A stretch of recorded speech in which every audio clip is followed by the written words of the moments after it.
नमस्कार, स्वागत है आप सभी का। यूपी में जितने भी संविदा कर्मी एएनएम सिस्टर हैं, आप सभी के लिए ये वीडियो है। चाहे आप जो भी सिस्टर अभी जिनकी ड्यूटी नहीं लगी है या फिर वेटिंग लिस्ट का आप लोग वेट कर रहे होंगे या फिर जो पहले से आप सभी कार्यरत हैं, आप सभी की जितने भी समस्याएं हैं, उन समस्याओं पर मुख्यमंत्री जी से निवेदन किया गया था कि आप उन समस्याओं पर विचार करते हुए यथासंभव सभी मांगों को न्यायोचित तरीके से आप स्वीकार कर लें, जिसमें ट्रांसफ़र का मुद्दा सबसे बड़ा मुद्दा था। एक तो इतना कम वेतन मिलता है, ऊपर से इतने दूर आप ड्यूटी दे देते हैं। आने वाले परमानेंट भर्तियों में वेटेज मिले या फिर उसमें एग्ज़ाम आदि में छूट मिले, चाहे पेट का एग्ज़ाम हो। इसी तरह से एक समय सीमा निर्धारित होनी चाहिए कि इतनी समय सीमा के बाद आप सभी को परमानेंट कर दिया जाए। कुछ एएनएम संविदा कर्मी बहनें होंगी जो कि काफ़ी कई सालों से ड्यूटी कर रही होंगी और संविदा पर रहते हुए ही वो रिटायर भी हो जाती हैं। आखिर फ़ायदा क्या मिलता है? 10,000 रुपये में कौन सा भरण पोषण होगा, कैसे परिवार का खर्च चलेगा? और वो भी घर से दूर ड्यूटी, किसी का 400 किलोमीटर, किसी का 500, किसी का 800 किलोमीटर दूर। जब आप लोगों को ज्वाइनिंग लेटर देते हैं तो आप देखेंगे किसी विशेष लोकेशन के हिसाब से ये नियुक्ति की जाती है। हालांकि जब आप पूरे यूपी के लिए आप भर्तियां करते हैं और उसमें ये लिख देते हैं कि नॉन ट्रांसफरेबल, जबकि इस तरह की चीज़ें होनी नहीं चाहिए। और जो भी परमानेंट इसमें नियमित पद होते हैं, उनका जितना भी ग्रेड पे होता है, समान कार्य के लिए समान वेतन के क्रम में कम से कम उतने ग्रेड पे के बराबर तो आप सभी को वेतन मिलना चाहिए। जैसे 2000 ग्रेड पे वर्तमान में कर दिया गया है। अगर 2800 ग्रेड पे नहीं भी देखा जाता है, अगर 2800 देखेंगे तो कम से कम 27-28 हज़ार रुपये आप सभी को पर मंथ मिलना चाहिए। वही काम आप लोग भी करते हैं, वही। और एक समय सीमा इसमें कर दी जाए कि हाँ, 10 साल के बाद, 8 साल के बाद आप सभी को परमानेंट कर देंगे। तो आइए हम यहाँ पर पूरा लेटर एक बार देख लेते हैं और उसमें क्या रिप्लाई आया है उसको भी देख लेते हैं।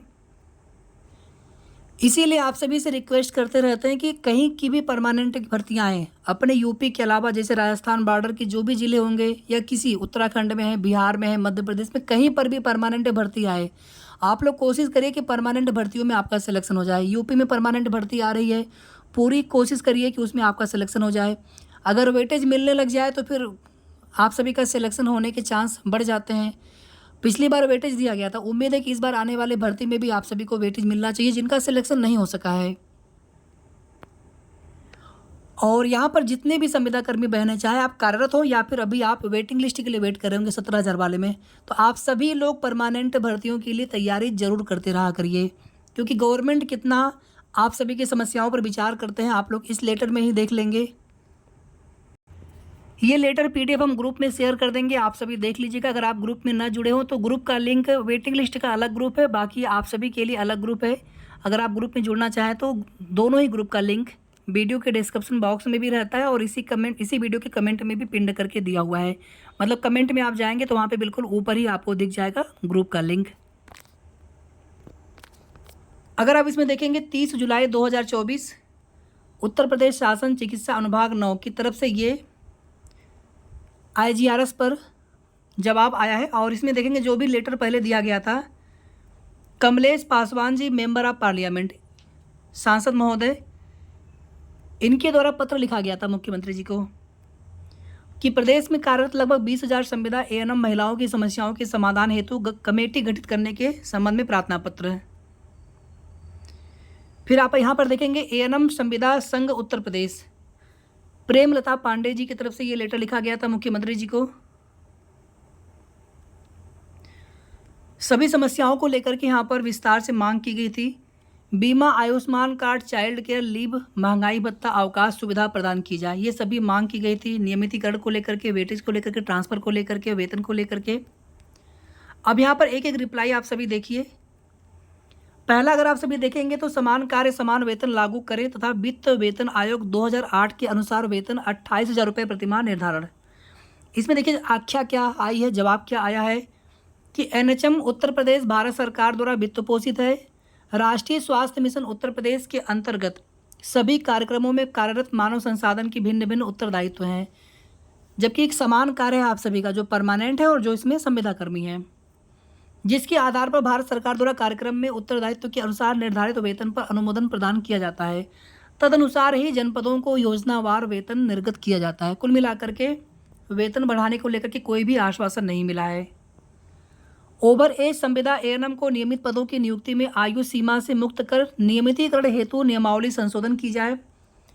3 से 7 वर्ष का अनुभव होने पर वरीयता प्रदान करते हुए संविदा एएनएम को नियमित पदों पर वरीयतानुसार नियुक्ति करने तथा पीईटी परीक्षा में छूट दी जाए, क्योंकि एएनएम की जो भी परमानेंट वैकेंसी आती है यूपी ट्रिपल से आती है। तो यहाँ पर देखिए क्या इसमें आख्या आई है, क्या जवाब इसमें आया हुआ है कि एनएचएम उत्तर प्रदेश भारत सरकार द्वारा वित्त पोषित भारत सरकार द्वारा राष्ट्रीय स्वास्थ्य मिशन उत्तर प्रदेश के अंतर्गत संविदा पदों हेतु अनुमोदन प्रदान किया जाता है, जिसके सापेक्ष प्रतिपूर्ति करते हुए संविदा कर्मियों की तैनाती की जाती है। नियमित किए जाने का अधिकार राष्ट्रीय स्वास्थ्य मिशन उत्तर प्रदेश को नहीं है। तो ये मांग उत्तर प्रदेश सरकार से की गई थी, ना कि एनएचएम से की गई थी, कि उत्तर प्रदेश सरकार माननीय मुख्यमंत्री जी आप लोगों की समस्याओं पर विचार करें। और देखिए अगर देखा जाए तो कोई भी ऐसी मांग आप सभी की नहीं है जिसको स्वीकार न किया जा सके, सभी मांगों को स्वीकार किया जा सकता है। आगे देखिए आप सभी, संविदा एएनएम को महानिदेशालय परिवार कल्याण विभाग के तहत नियमित नियुक्ति होने तक राज्य संविदा कर्मी का दर्जा प्रदान किया जाए। इससे फ़ायदा ये होता है कि बीमा आदि जो भी महंगाई भत्ता आदि होते हैं उसका लाभ आप सभी को मिल पाता। तो उसमें देखिए क्या यहाँ पर आख्या आया है, फिर से वही चीज़ें हैं कि एनएचएम उत्तर प्रदेश भारत सरकार द्वारा वित्त पोषित राष्ट्रीय स्वास्थ्य मिशन उत्तर प्रदेश के अंतर्गत जनपद स्तर पर कार्यरत संविदा कर्मी जिला स्वास्थ्य समिति के कर्मी होते हैं। महिला शक्ति के तहत गृह जनपद स्थानांतरण किया जाए। अब यहाँ पर देखिए क्या रिप्लाई आया हुआ है कि संविदा कर्मियों की नियुक्ति विशेष स्थान के लिए की जाती है। राष्ट्रीय स्वास्थ्य मिशन उत्तर प्रदेश के अंतर्गत भर्ती हेतु विज्ञापन में भी the post are non transferable वर्णित होता है, जिसके क्रम में राष्ट्रीय स्वास्थ्य मिशन उत्तर प्रदेश के अंतर्गत संविदा कर्मियों ऑफर लेटर में भी उक्त के आधार पर वर्णित होता है कि no transfer shall be done to another facility of concern district health society या district in any other circumstance, यानी किसी भी परिस्थिति में आपका ट्रांसफ़र नहीं किया जाएगा, सीधे सीधे मना कर दिया गया है। आगे देखिए आप सभी, बीमा Ayushman card child care leave महंगाई भत्ता अवकाश सुविधा प्रदान की जाए। कुछ चीज़ें देखिए मानवता के आधार पर भी सरकार को सोचना चाहिए कि सभी महिला हैं, आप उनको अपने जनपद में ट्रांसफ़र नहीं दे सकते हैं, या फिर कुछ जैसे छुट्टी वगैरह हो गई या कुछ और सुविधाएं वगैरह हो गई, इसमें तो सरकार को तुरंत मान जाना चाहिए। चलिए मान लीजिए आप सारी बातें नहीं मान पाते, कम से कम जो चीज़ें एक्सेप्ट करने लायक है उनको तो कम से कम मानना चाहिए। एनएचएम उत्तर प्रदेश के अंतर्गत कार्यरत समस्त संविदा कर्मी हेतु ग्रुप टर्म लाइफ इंश्योरेंस में रुपये 30 लाख तक का लाभ दिए जाने की पॉलिसी मार्च 2024 से लागू की जा चुकी है।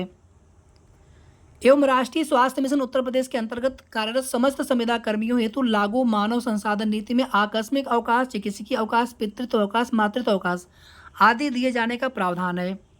एनएचएम उत्तर प्रदेश के अंतर्गत कार्यरत समस्त संविदा कर्मियों हेतु लागू मानव संसाधन नीति में चाइल्ड केयर लीव व महंगाई भत्ता दिए जाने का कोई प्रावधान नहीं है।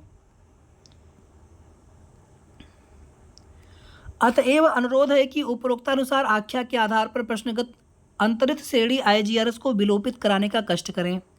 अब इसमें देखिए आगे कुछ और भी इसमें बिंदु थे, जैसे आप देखेंगे वेटेज को लेकर के, हालांकि उसको लेकर के फिर से लेटर भेजा गया है कि वेटेज दिया जाए पर प्रति ईयर के हिसाब से 3 अंक और अधिकतम 15 अंक तक का वेटेज मिलना चाहिए सभी संविदा कर्मियों को नियमित भर्तियों में। कम से कम इतनी भी अगर छूट मिल जाए आप सभी को, तो उस स्थिति में भी जो भी भर्तियां आती हैं आप सभी के लिए, चाहे वो यूपी ट्रिपल या कोई भी परमानेंट भर्ती हो उत्तर प्रदेश के अंतर्गत, तो सभी परमानेंट भर्तियों में एएनएम में नहीं, सभी के लिए जो भी संविदा कर्मी हैं, स्टाफ में जो भी लोग हैं, सभी के लिए नियमित भर्तियों में वेटेज मिलना ही चाहिए। बाकी सरकार तो यहाँ पर मानने वाले हैं नहीं, इतनी आसानी से संघर्ष चल रहा है। अब देखिए आगे क्या होता है, लेकिन आप लोग परेशान बहुत ज़्यादा होते हैं। बस आप सभी से इतना निवेदन है कि आप लोग जो भी परमानेंट भर्तियाँ होती हैं आप सभी लोग उसके लिए तैयारी जरूर करते रहा करें। शेष आगे के जो भी जैसे भी जानकारी मिलेगी आप सभी को उसकी अपडेट देते रहेंगे। धन्यवाद।